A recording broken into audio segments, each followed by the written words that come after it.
dating bilyonarya naging mahirap. Halos 3,000 negosyo ang nagsara noong Nalugi at Napasok kayo sa isang investment scheme sa negosyo ng ibang tao na wala kayong kontrol. Nung nagka-problema, lahat po ng naipon namin nawala. Dahil minamadali mo ang buhay, what actually happened is failure. Nandun na kayo sa komportabling sitwasyon ng buhay because you are wanting more. Bumalik ka doon sa step 1. Nagka-depression po ako ng matindi. Diagnose. Boss, tumatakbo na ako sa bahay. Talagang nawala ako. Kasi yun ang pinakamahirap na pagdaanan ng isang ina. Paano mo itatawid yung araw-araw na maiprovide mo sa mga anak mo lang? Marami ang mga tao na dyan din nahuhulog. Especially yung mga may pera na. What is your advice to them? Paano nyong mag-asawa unti-unting ibinangon ng sarili niyo?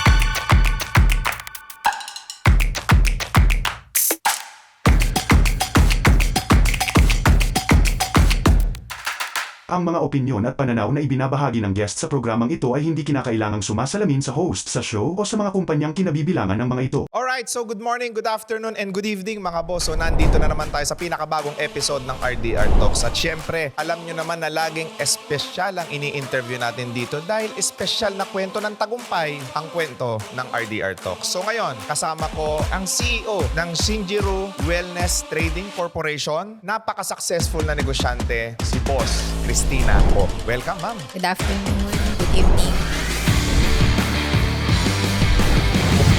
I've heard malakas na talaga yung benta ng Shinjiro Wellness Trading Corporation. No? Ano yung pinaka-best-selling product nyo? Yung si Red Lava. Kasi based on my personal journey, Basically, anong ginagawa nito? appetite suppressant siya. Perfect ito para doon sa gustong mag-detox at perfect din ito para doon sa gustong magpapayat. Si Carbo Black, tinitake natin siya before meal. After ng eating, that's the time na magre-react na siya dun sa body natin. Siya na po yung magbaburn ng ating mga fats. Pwede rin ba itong gamitin ng mga gusto ng healthy lifestyle lang? Yung halimbawa, constipated ka, may mga health benefit ba siyang ganun? Apo, for detox din po siya. Napakalakas ng mga produkto na Shinjiro, especially sa e-commerce platform like sa Lazada and Shopee, correct? Apo. Magkano na benta nyo? 349.50 po siya. Depende po kasi minsan pagka merong sale, marami pong bundle, mas mura siya. Paano ka nag-start? During pandemic po. Pero ngayon lang po talaga namin siya fully na launch kasi yung mga active ingredients po niya is all the way from Japan. Locally manufactured for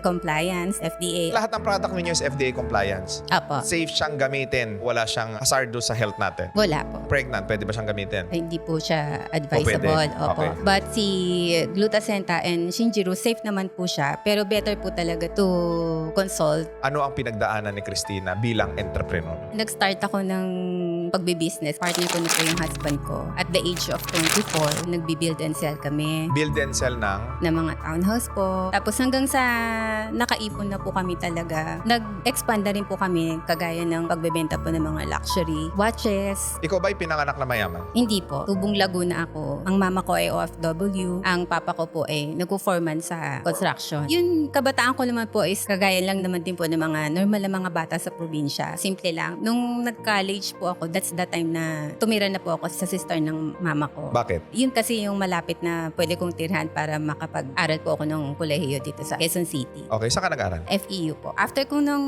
makagraduate po ako ng college, nag-apply na rin po ako kaagad ng work at doon ko na po nakilala yung husband ko. Ano pangalan ni husband? Rean. Auditor po siya doon sa company na pinagtatrabahuhan ko. Naging kami tapos hanggang sa naging mag-asawa po kami, tuloy-tuloy na. Paano yung naging transition ninyo na magne-negosyo kayo? Nag-start kami ng maliit na amount kasi nung kinasal kami kahit papano, nasa 30,000. Bigay Okay. sa kasal namin. So, hindi po namin siya ginalaw. Nagamit namin siya para makapag-start ng maliit na negosyo. Bumili kami ng mga pwede naming i-buy and sell. Tapos dinadagdag po namin ng dinadagdag yung ibang ipon namin kasi may ipon din naman po ako na personal. Siya rin po ganun. Pinag-isa lang po namin yung puhunan. Magkano talaga kayo nag-start? Less than 100,000 po. Bukod po doon, nakikiride po kami sa mga nagbebenta ng townhouse, nakikiahen negosyante po kami. Pero ano tinapos mo? Graduate po ako ng Business IS. Business Administration. Apo. Si Mister? Business Ad. Okay. Kasi gusto ko maintindihan ng mga viewers natin ngayon is kung papaano nila mapapalago yung savings nila ngayon. Ang paniniwala kasi natin bilang Pilipino, kailangan mong mag-ipon ng mag-ipon para pagdating ng araw, kung sakaling kailanganin mo, may mabubunot ka. Meron naman iba na nag-iipon sila tapos ini-invest nila ito sa asset na po pwede nilang maibenta o pagkakitaan. Doon sa dalawa, ano ang mas prefer mo doon? Sa amin po kasi, dahil nga po ilang taon na rin po kaming trabaho ng trabaho, why not nag-shift po kami into passive income? Yung po mga napagbentahan namin ng mga sa luxury, watches, naipon po namin siya. Ipinasok po namin siya into investment para magiging passive Yes. na po yung kita sa amin. Sanay ka ba magbenta dati? Yung husband ko po talaga. Magaling siya magbenta. Apo. Paano ba maging magaling magbenta? Maging authentic lang po tayo dun sa binibenta natin. The best form of selling is being honest to your buyers. Apo. Yung iba kasi, ang akala nila, ang magaling magbenta, magaling mag-sales talk. Kagaya po ng husband ko kasi tahimik siya. Paano kayo nakakabenta? Tahimik yung mister mo. For example po, yung sa watch. Hindi naman po kailangan siyang i-offer talaga na loud. Basta po marunong yung tao doon sa isang bagay na yon, na-check na niya kung legit po yung nagbebenta. Ang mga Rolex ba, ang mga luxury item, is it asset or liability? For me, it's asset. Halimbawa, i-invest nyo po siya ngayon. Pagdating po ng araw, mas mabebenta nyo siya ng mas magandang presyo. Same goes with luxury bags. Depende po sa luxury bags. Usually po, mga Hermes. Ang lalaki ng puhunan dyan, paano kayo nakaipon ng ganong kalalaking kapital? Dahil nga po meron kaming passive income, Ano yung passive income nyo? may pinagpasukan po kaming isang kumpanya. Ano yun? Parang stock market po yung business nila. Iba-iba. Doon nga po kami nagsimulang nag-fail. Naloko kayo. Hindi naman po kami naloko. Kaya lang, hindi pa po sila makabayad due to pandemic. Napasok din kayo sa isang investment scheme na halos naubos din yung pera ninyo. Hindi lang po halos. Kasi 3 beses po nangyari sa amin yun. Before po, okay naman po yung properties, okay naman po yung mga luxuries. Hanggang sa nakalimutan na po namin maging negosyante. Umasa na lang po kasi kami sa passive income na nakukuha po namin doon sa mga investment po na pinaglagyan namin mag-asawa. Ano yung nature ng passive income na ininvestan ninyo? Isa po, luxury din. Isa po is hospital equipments. Meron kayong negosyong nagfa-function, tapos nag-invest kayo sa negosyo ng ibang tao na wala kayong control. Opo. Kasi napagod kami mag-asawa eh. Siguro time na para mag-retire na kami kahit na bata pa kami. So ang ginawa po namin, since matatag naman po yung kumpanya, i-passive income na lang muna natin. At the same time, invest tayo ng paunti-unti doon sa ating build and sell. At saka paunti-unti rin doon sa luxury. Kaya lang po, nung nagka-problema, lahat po ng naipon namin doon nawala. Ang galing nyo na negosyante, bakit kayo nagpaloko? Sa ngayon po, hindi ko po masabi kung naloko kami. Pero naghirap po kami mag-asawa talaga. Ang usually kasi nangyayari, eventually, kapag ka ikaw ay nagtatrabaho kung negosyante ka, kailangan asamin mo na magkaroon ka ng passive income para ma-achieve mo yung financial freedom. Dahil minamadali mo ang buhay, what actually happened is failure. Sa palagay mo, tama o mali ang desisyon mo? Maling-mali kasi 3 beses eh. Bakit ka nagmamadaling yumaman? Minsan, aaminin natin guilty po tayo sa part na yan. Naging greedy na tayo. Dahil naramdaman mo yung sikat, naramdaman mo yung pagpasok ng income. Ang mas masakit po talaga, nadamay na yung tinulungan namin na family and friends. Nag-invest din sila. Opo. So, you have this guilt feeling. Opo, hindi naman po kasi tayo masamang tao. Masaya naman po talaga lahat eh. Kung tutuusin, boss, talagang naranasan namin yung more than a millionaire. And then what happened? Kinaya namin na magbayad kami hanggang sa hindi na po talaga namin totally kayang mag-asawa. Lahat po ng ipon namin naubos. Lahat po ng collection na relo ng asawa ko nawala. How does it feel na nandun na kayo sa komportabling sitwasyon ng buhay na because that you are wanting more, you are more than a millionaire. And then now, bumalik ka doon sa step 1. Hindi lang ako bumalik, boss. Nag-negative ako. Yung step 1 ko po meron kami. Ito, nag-negative kayo. Talaga pong umabot sa point na pati kakainin nyo, puproblemahin nyo pa. Ha? Kala ko magaling ka na negosyante. Magaling po ako negosyante pero mabait akong tao. Doon ako nakuha. Nagtiwala kami ng husto. Yung pagiging mabait mo ang nagpahamak sa'yo. Ganun na nga po. Dahil yung pagiging mabait at pagiging tanga, napakaliit lang ng diferensya niyan. Are you accepting now that you are, tanga? Opo, tanga, failure, lahat na lang po ng bagay na iisipin ko na magpapababa ng dignidad ko. Naisip ko na po lahat yan. Na-accept mo yun? Nung una po hindi. Umabot pa po boss talaga sa hindi lang depression ang nagawa ko sa sarili ko. Kung mahirap ka lang, alam mo na mahirap ka, tanggap mo eh. Pero yung alam mong mayamang ka, tapos bigla kang naghirap, yun yung pinakamahirap. Paano mo na-regain yung sarili mo unti-unti? Ang talagang sandalan namin talaga kami mag-asawa. Nung time po na nagka-depression po ako ng matindi. Diagnosed. Diagnose po. Is there a point na naisip mong pakamatay? Yun na nga po. What runs to your mind? Nung time po kasi ng unang business na pinasukan namin na naipit na po, I had this feeling po na parang may kakaiba sa akin. So nandun yung kapatid ko. Everyday, binabantayan niya ako. Kaya lang po, unfortunately, yung brother ko namatay due to COVID. Lalo ko po yung dinamdam. Problema na naman. Apo. Sasabihin ng ospital sa'yo, every 2 days magsaswipe ka 400,000. Na iniisip namin kung saan namin siya kukunin. Kasi naubos na po kami, naibayad na namin sa mga tao eh. Ito na naman yung pangalawa. Hindi na po talaga kaya. Kailangan na po talaga. Madoktor ako. Ano yung ginagawa mo nun? Bakit naisip nila na daling ka sa ospital? Boss, tumatakbo na ako sa bahay ng As in, po. Ubutuban? Oo. Talagang Nabaliw nawala ka? ako. Anak ko na lang ang nagpapakalma sa akin. And then, Sinabi ng asawa ko, pangatlong beses na po, nakikita ko na po siya eh. Hindi na siya nakakatulog ng madaling araw. siya rin inabot ng depression. Opo. Sabi niya, kailangan kita. Nung sinabi niya po na kailangan niya ako, hindi na pwede mangyari sa atin to. Sabi ko, okay lang ako. Kaya natin to. So nag-usap kayong dalawa na tuloy natin ang buhay. Tuloy natin ang buhay. Nagpa-check up muna ako. Gusto kong malaman po kung anong stage na yung condition ko para matansya ko rin po yung sarili ko kung kaya ko na bang lumabas uli. Nung time na po yun, nag-decide ako, sige, ibenta natin to, ibenta natin to. Yung mga gamit nyo. Opo, ubos talaga, boss. Umabot kami sa point, boss, na pagkain na ang iniisip namin. Kahit hindi na lang ako, kahit mga anak ko na lang.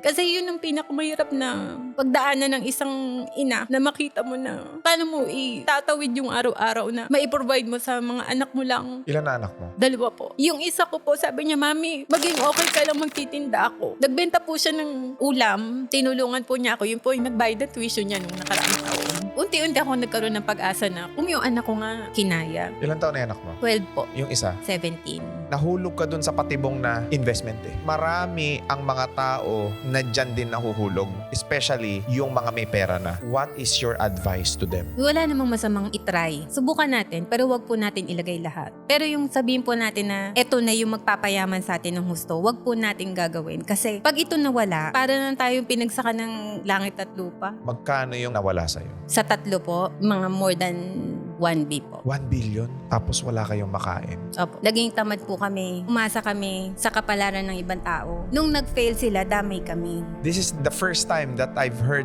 dating bilyonarya naging mahirap. Ibang level yan. Yan ang problema ng maraming mayayaman. Yung ibang mayayaman nalulong sa sugal. Correct me if I'm wrong. The dangerous place in this world is comfort zone. Tama po. Nung time po kasi na yon, so hindi namin kailangan mag-business. Parang ginawa nga lang po namin divisoria yung pagta-travel. Siguro po naikot na namin halos lahat except papunta pa lang dapat po kami ng Africa or Russia. Pero marami Buong na mundo na ikot mo. halos, opo. Yung mga sasakyan. Hindi naman po kami masyadong luxurious. Mga relo. pagdating. Yun po talaga. Ano-ano mga relo yan? Lahat po ng klase, boss. Alam ko nga yung suot niyo, boss eh. Mura lang ito. Patek, Rolex, Rolex.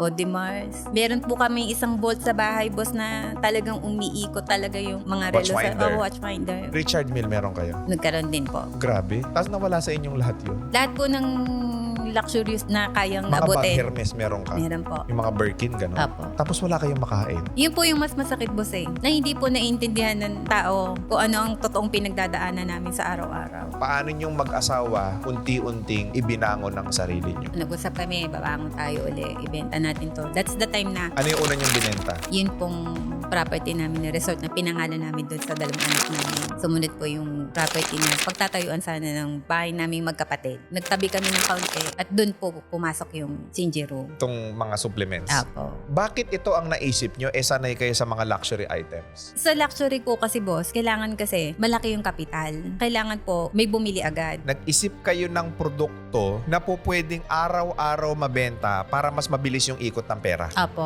Ang naisip nyo is Ito po, yung Shinjeron. Ibig sabihin po is to believe. Maniwala lang tayo sa sarili natin na alam ko may pinagdadaanan tayo ngayon. Pero hindi ibig sabihin nun nandito tayo palagi. Kasi sabi nga po nila, 'di ba, bilog ang mundo. Hintayin lang natin yung pag-ikot. Maniwala tayo na pag ginawa natin to with all our hearts, negosyante tayo eh. Doon tayo. Yung sa meron tayong control. Magsimula tayong muli. Are you motivated, inspired, or nandun pa rin kayo dun sa emotion ng problematic kayo? Ako pa lang po yung motivated that time. Kasi down na down po yung husband ko eh. Paano ka na-motivate naubusan ka ng pera? Di ba po, meron nga kami na itabi. Iniisip ko po na paikutin natin unti-unti para lumago siya. Mag-accumulate siya ng income. Paano nyo to na-formulate? Bakit kayo nag-come up sa ganitong product? Kasi ako, boss, before nga po, medyo may kalakihan po talaga ako nung time na yun. So, I was 80.3 kilograms. Nagkaroon ako ng mga complications, naging hypertensive ako. Nag-start po ako ng journey. Naisipan ko lang po siya. Ngayon, kinabukasan po nag-decide ako, o sige, mag-change na ako into healthy lifestyle. Total, yun naman yung journey ng buhay natin. Why not? Yun yung maging pattern natin ngayon sa pagsisimula natin uli. Gawin nating business. Mai-share pa natin yung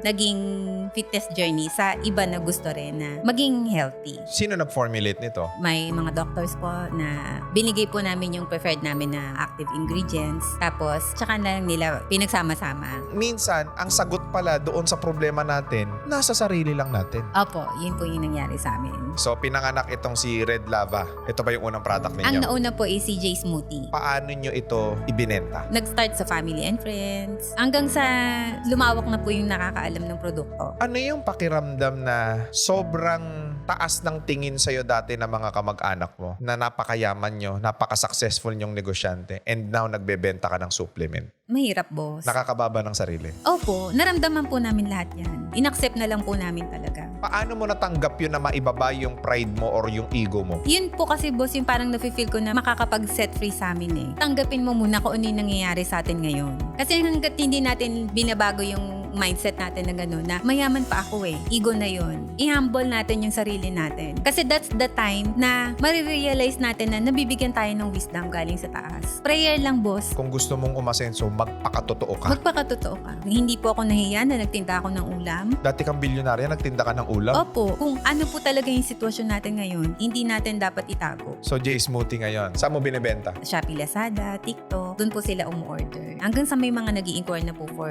resellers, distributorships. Nakakailang items ka nito nung nag-uumpisa ka? Parang magsimula lang din po talaga kami sa negosyo na hindi naman po agad-agad. Ang target po talaga namin is makapag-boost ng marketing para mas madali pong maibenta Makilala. ng mga resellers. Kasi kayo mismo ang living proof na effective tong product na to. Opo. Ano pakiramdam na dati kang bilyonarya tapos ngayon kumikita ka ng paisa 1,000, 2,000? Anything na positive na nag-income generate siya, achievement na po para sa akin ngayon eh. Lahat naman ng bagay nagsisimula sa maliit. Lalaki din siya. Basta tuloy-tuloy lang. Ano masasabi mo doon sa mga nadidisappoint ngayon dahil maliit yung kinikita nila doon sa negosyo nila? Huwag silang panghihinaan ng loob. Habang tuloy-tuloy natin siyang ginagawa at may focus tayo sa gusto nating produkto or kahit anong bagay na sinimula natin, lalaki at lalaki. Kung ano naman po yung tinanim natin ngayon, aanihin naman natin yan pagdating ng araw. So tanim lang tanim, huwag mapapagod. Doon sa mga taong pinag-investan mo, na zero ka, na bankrupt ka, na wala lahat, ano yung pinaka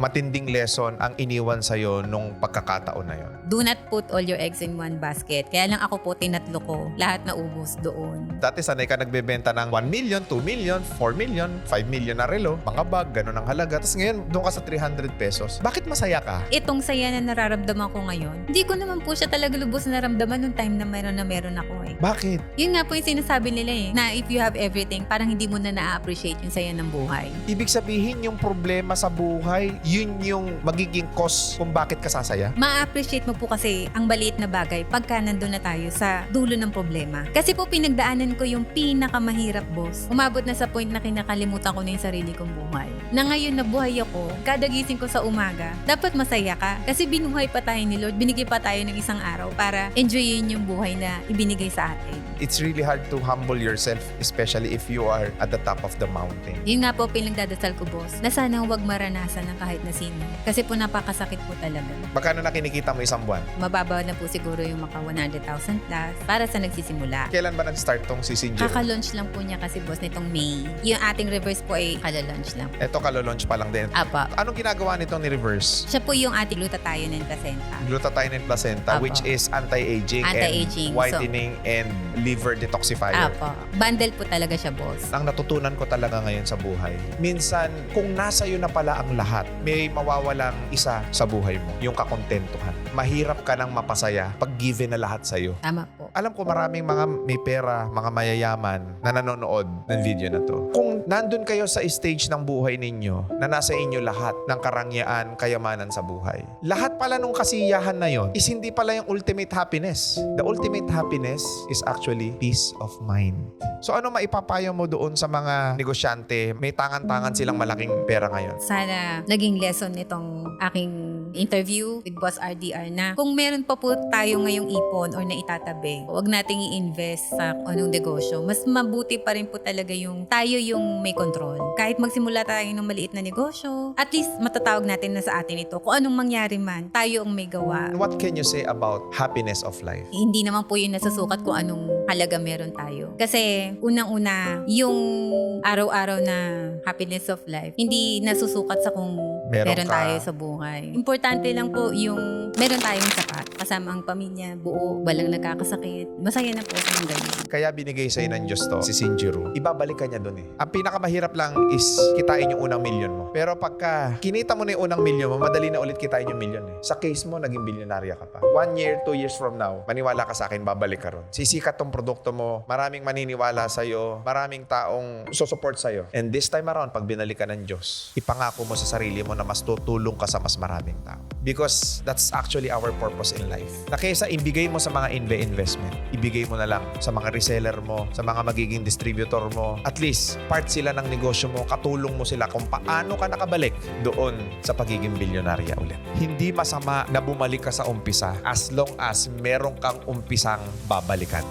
And now, you can plug. Ano ang offer ngayon ng Shinjiro? Sa lahat ng gustong maging reseller or distributor, magandang pagkakataon po sa atin lahat ito para mapabago at makatulong sa mga kababayan natin. Kung meron po kayong gustong itanong or inquiry, message nyo lang po kami sa aming Facebook Messenger. Ano yung Facebook Messenger mo? Shinjiro PH po. Meron ka bang YouTube, TikTok? Shinjiro PH po ang TikTok. Shinjiro lang po talaga yung Facebook. Follow nyo sila sa Shinjiro PH sa TikTok and Shinjiro sa Facebook. Diretso na ho kayo mag-inquire sa kanila para ho magkaroon kayo ng opportunity na kumita rin sa napakagagandang produkto ng Shinjiro. I hope na na-inspire kayong lahat sa istorya ng buhay ni Boss Christina po. And please, do not forget to click that notification bell para lagi kayong updated sa ating mga future videos. And also follow us on our Facebook, TikTok, and Instagram account. And mga boss, available na rin po kami sa Spotify para ho sa lahat ng gustong makinig habang nagdadrive. Download nyo lang po or i-play nyo lang po ang RDR Talks or RDR Business Lessons. Lalabas na po yan sa Spotify. At syempre, sa lahat ng mga may magagandang istorya ng kwento ng tagumpay ng buhay nila, o pwede ho kayong ma-interview dito sa RDR Talk. So pwede ho kayo mag-inquire, i-message nyo lang po kami sa aming pong Facebook account or di naman kaya sa aming Instagram or TikTok account para ma-share nyo po ang kwento ng tagumpay nyo dito sa RDR Talks. So maraming